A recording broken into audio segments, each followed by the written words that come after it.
Сүүний жишг ферм гэж юу вэ? Сүүний жишг ферм гэдэг нь зөвхөн үнэ өсгөх аж ахуй төдий зүйл биш. Энэ нь олон улсын стандартад нийцсэн тэжээл, үйлдвэр ухсаа, эрүүл мэнд, фермийн менежмент, боловсруулалт, борлуулалтын бүхий л шат амжилгыг системтэйгээр хамарсан хөгжлийн цогц загвар юм. Жишг фермийн бусад фермнүүд үлгэр дуурайл авч суралцах, сайн туршлагыг түгээн дэлгэрүүлэх зорилготойгоор байгуулагддаг. Монгол улсад сүүний үйлдвэрлэл нь хүн амын хүнсний аюулгүй байдал, орон нутгийн хөгжлийн чухал тулгуур болж ирсэн. Гэвч сүү нийлүүлэлтийн тогтвортой байдал, чанарын асуудал, технологийн хоцрогдол зэрэг сорилтуудтай тулгарсаар байгаа билээ. Эдгээрийг зөвхөн малчдын хүчин чармайлт бус, харин салбарын бүх оролцогч талуудын хамтын ажиллагаа шийдвэрлэх боломжтой. Ийм нөхцөлд жишг ферм хэмээх шинэ хандлага амжилттай хэрэгжиж эхэллээ.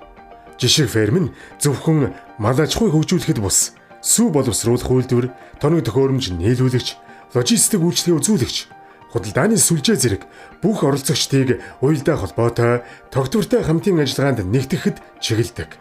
Ингэснээр үнэний тав тухыг хангаж, сүүний гарц чанарыг нэмэгдүүлж, фермийн орлогыг тогтвортой өсгөх боломж бүрдэнэ. Жишээ нь хэрэв та сүүний ферм байгуулахаар төлөвлөж байвал үнэний хэвтрийг олон улсын стандартын дагуу төлөвлөж, тав тухтай орчин бүрдүүлэх. Фермийн барилгын дээврийг өндөр, агааржуулалт сайтай байхаар шийдэж, үнэний ундны усыг тогтмол, тохирсон температуртай байлгах. Ариун цэвэр, эрүүл ахуйн дэглэмийг чанд сахих зэрэг олон хүчин зүйлсийг анхаарах хэрэгтэй.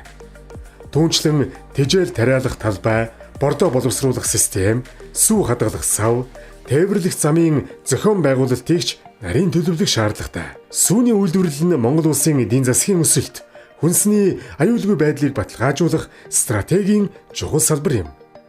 Жишг фермийн тогтолцоо нь малчид, бизнес эрхлэгчид, төр санхүүгийн байгууллагуудын уялдаа холбоонд тулгуурлан тогтвортой хөгжлийн шинэ жишгийг тогтоож чадна.